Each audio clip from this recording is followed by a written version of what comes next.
Okay, go ahead, please. One I have about must one wash the fingers every time we touch something that has or may have impurity, like for example, I touch my socks, and if we are currently writing some article about the Bible.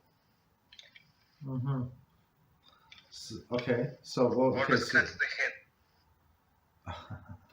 okay, so let me just like a little elaborate on your question. So for people who join us today for the first time, because it's a very good question. So it says when you want to learn Torah or you want to pray, you have to make sure that your hands are pure.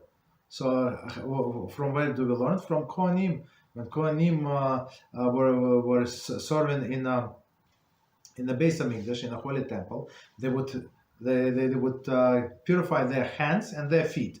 Of course, today we cannot purify their feet because of the different reasons, but hands we can purify, right? And that's why it says that before a person prays, before studies Torah, he or she must purify their hands, right? How with a cup we do 1, 1, 1, 1, 1, 3 times on 1, 3 times on 2. That's how our hands become pure. But then when you can make them impure. How you make them impure? You touch your shoes, so shoes always impure, right? So or you scratch yourself in a places which are usually covered. So if I scratch myself here, right, it's not, or here my hands are pure. But if I go under the kippah or I go under the shorts with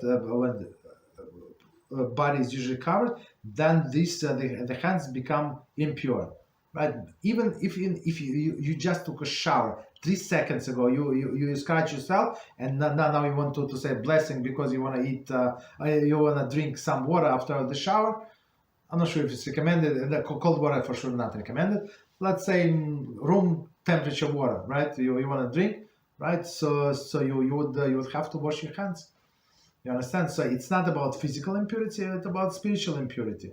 So many times, okay, so when a person sits, like in Lawrence, or as Israel saying, you type the Torah article, you edit, you do subtitles, you do whatever you do with the Torah. So of course, like if we must like pay attention, whatever we do, first of all, first part of the answer. But second part of the answer, so you can always wipe with something that is that can cleanse. For example, you have napkin, paper napkin, right? Or you have some I don't know, some rock. So you can wipe your hands. There is no problem. It's like cleansing. So in the Talmud they say you can wipe on the walls. So don't try it at home. Okay, it's not going to look pretty. Or on the floor or on some substance that cleanses. So I like any material, right? Any fabric would cleanse. So that's it. But okay. But otherwise, if you're not learning and you're not praying, you're not obligated to keep your hands pure. But after some times, I had this student, and right had like for him it was this one was mission impossible. But he tried, and after some times, and he just reported to me like I don't know, months ago. He said it's no longer his trouble. He like concentrates not to touch. So he carries his books, whatever his his book stand, whatever he does, and it works fine. No problem. Okay. What else? Would it be useful to use gel alcohol? No. This is not. No. It's not cleansing. It's whether you do water. Actually, if you pour some, I mean, I think like practically speaking, it's going to ruin your skin. Don't do it. Too much alcohol, it washes off these protective oils that we have on our skin. Don't do it. Just wipe on something dry, completely dry, some like piece of cloth, piece of material dry. That's it. No problem.